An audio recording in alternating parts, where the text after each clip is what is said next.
Is Lincoln, Nebraska becoming Athens, Georgia West? Because Matt Rule is bringing the guys that have that dog in them.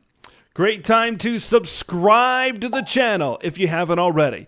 Big Ten football content all off-season long. Always smash that like button to spread the word of Big Ten Ted to the masses. 2 big transfers coming to the land of the Cornhuskers. You've got tight end Arik Gilbert coming over from Georgia, and you've also got edge rusher MJ Sherman coming over from the same university, the Georgia Bulldogs. Now, when I look at both of these guys, of course, the excitement is there based on what?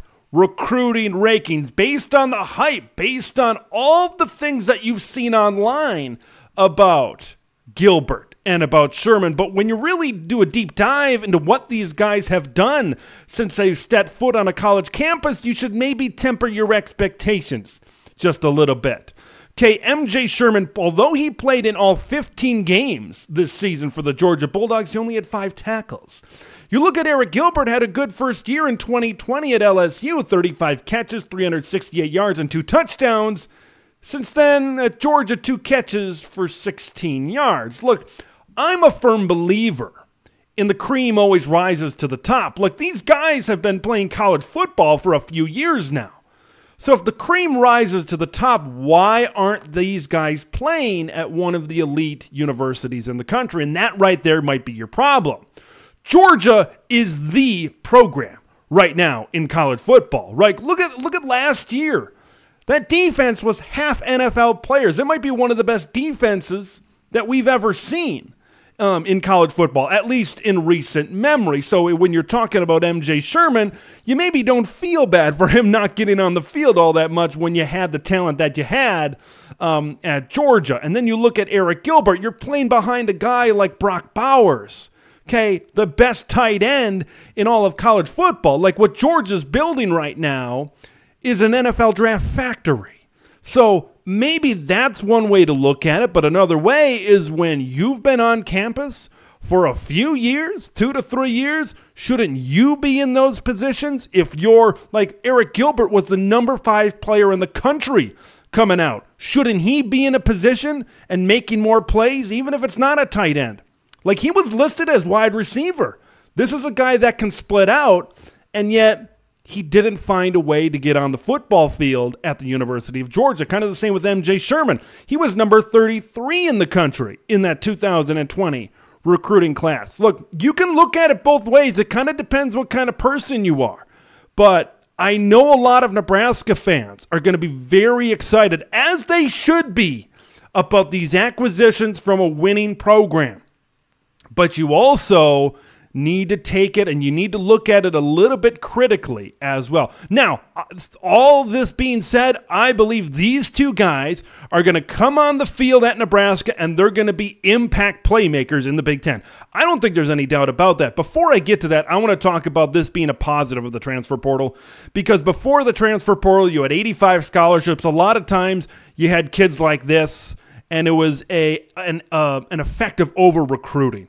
Right, teams, especially the elite teams, would line up 4 stars, 5 stars. Kids dreamed for playing for these universities, and now they feel stuck because of the transfer penalties. So I think this is one positive that the transfer portal has done. Kids can get on the field with different teams. Now, Gilbert has a high ceiling, and this tight end room has a high ceiling at Nebraska, because what you have in Arik Gilbert is kind of what you have a little bit, maybe on a lesser scale, of Thomas Fidone, right?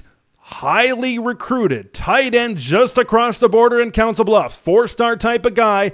It's been injuries, it's been one thing or another that has kept him off the field. When I look at this tight end room at the University of Nebraska, I see what could be a roller coaster. Like you could go way, way, way, way up into the air, but you could also come crashing down. I see a lot of potential in this tight end room for Nebraska.